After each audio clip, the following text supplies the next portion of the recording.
Ito ang mainit na balita at trending ngayon sa mundo ng social media. Marcos at Duterte lalong nagsalpukan at Apo Chabit niyanig ang mga kalaban.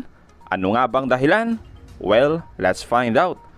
Matapos hinikayat ni Duterte at Congressman Pantaleon Alvarez ang AFP na mag-withdraw ng suporta kay PBBM para tuluyan ng umalis sa pwesto, na gusto nila ng payapang paraan at hindi na dumanak ng dugo na mas mabuting bumaba na sa pwesto ang ating Pangulo. Sa mapayapang paraan, please withdraw your support to the Chief Executive. Pag po nag-withdraw kayo ng suporta sa kanya, wala na siyang ibang magagawa kundi bababa sa pwesto niya. Buwelta naman ng AFP sa pakiusap ng mga Duterte at ni Alvarez, hindi nila tatalikuran ang ating Pangulo. The AFP remains to be a professional organization. We have a very clear mandate. We will protect the Constitution and we will follow the duly constituted authorities. In other words, we will follow the chain of command. Muli namang bumanat ang isang kilalang abogado at kaalyado ng mga Duterte na dapat natin malaman na kung paano nabudol ang ating mga kababayan. So kailan ba ako unang nagkaroon ng sense na mukhang nabutol? Abay sa second budget hearing pa lamang, isang taon pa lang na nakakalipas mula nung sila yung naging presidente, hayun na. Hinayaan niyang lapastanganin si Inday Sara ng kanyang insan na si Mr. Speaker.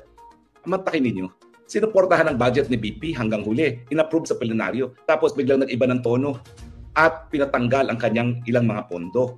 Mantakin mo, kaalyado mo na, pinakamalapit mong kaalyado. Nanalo ka dahil sa kanya, dahil siya nagbigay. Nanalo siya dahil binigay niya ang boto ng Mindanao at Cebu sa kanya. Tapos ganun ang trato sa kanya na parang siya ay pinakamatinding kalaban. Ano pa yung mga nakita ko na indikasyon na nabudol na tayo? Well, bukod pa doon sa linaglag niya ang sarili niya kakampi, ako po kasi naniwala. No? Una-una sa kasaysayan, hindi po natin ever naging kalaban ang China. Ang mga naging kalaban natin, Espanyol, Amerikano at mga Hapon.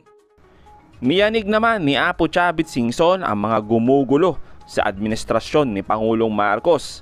Kaysa naman puro batikos at paninira sa ating Pangulo, abay mas mabuti pa sanang tumulong at protektahan ang ating mga kababayan.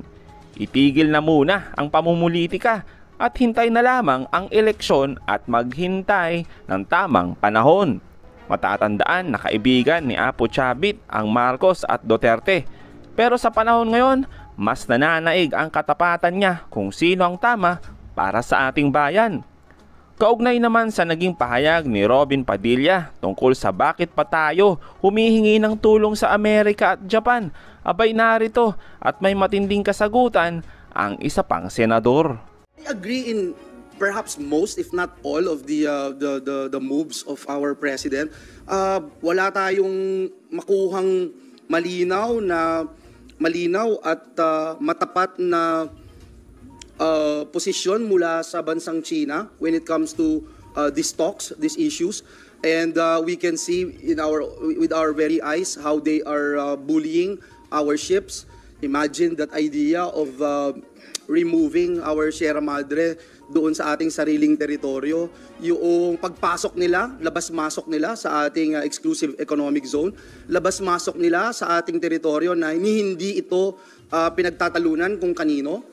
I think for me that's a blatant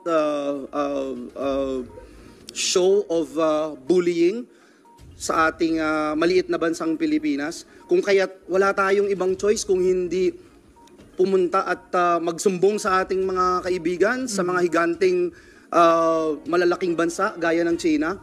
At nandyan nga po ang Amerika, nandyan ang Japan, nandyan ang mga ilang bansa sa Europa, nandyan ang Australia. So I don't see any wrong doing on the part of the president to ask for help. And more than anything, I think yung lacking na nakikita ko is that a master plan, a real master plan as to how we would like to handle everything at the end of the day. Ano ba talaga yung main goal natin, no? And this is definitely more than foreign policies or territorial disputes, but as a nation, what do we really want to accomplish? Sino ba yung tumitimon dito, 'di ba? Ano bang talagang plano natin? I saw this when we were in IPU in different international forums, you know, sometimes naiinggit ka pag nakakakita ka ng bansa na lahat ng leaders nila in international fora, pare-pareho yung sinasabi. Iisa lang yung tono nila. Hindi sila tumataas ng tono. Pagka sinabi nilang Broadway yung music nila, yun lang ang kakantay nila, puro Broadway. Walang magra-rock, walang magja-jazz, walang magpapatugtog ng alternative or slow rock. Ano lang sila, Broadway songs lang. Kasi lahat, yun na sila eh. And to come to think of it, there are some countries na nakita ko din with my own eyes na mataas din yung political tension nila, magkakalaban sila. But when it comes to fighting for their country in international forum, talagang makikita mo iisa yung tono nila. So that's what I've been asking for. And I think it will happen kung meron talaga tayong, di ba, yung nakakalungkot kasi pag sinasabi na, okay, the president, we understand, is the architect of our foreign policy. And now, you replace the president after 6 years, and then you have another foreign policy, di ba? Pero sana may baseline tayong lahat eh. And I think we can start with the baseline truth. What is really ours when it comes to our territorial waters, our maritime zones. Sir, balikan ko lang yung panawagan na mag-withdraw ng suporta kay PBBM. Pwede ba ito maka-destabilize sa Administrasyong Marcos or confident ka na professional enough ang AFP at hindi magpapadala sa ganitong pang-uudyok sa kanila? It always depends on what's happening. No? Baka, I am giving benefit of the doubt to Congressman Alvarez. He's a good friend of mine. But I also believe that our men in uniform are professionals.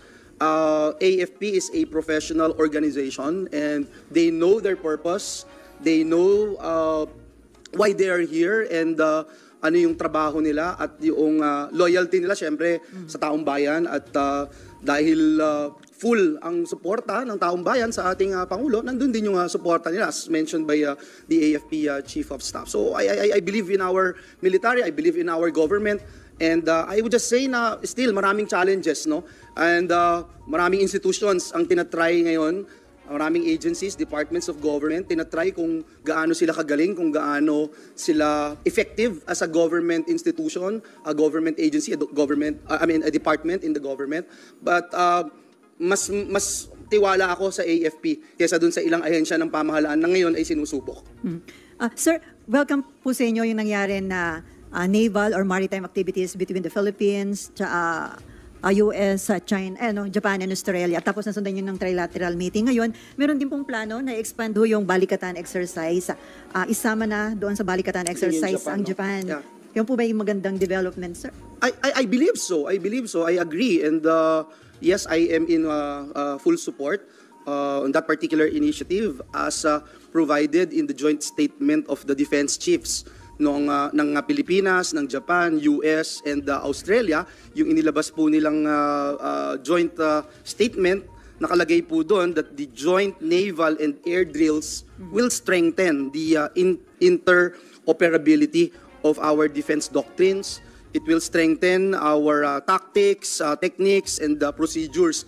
I think the maritime cooperative activity also hina-highlight nito yung enduring partnership ng mga bansa gaya ng Japan, Australia at Estados Unidos.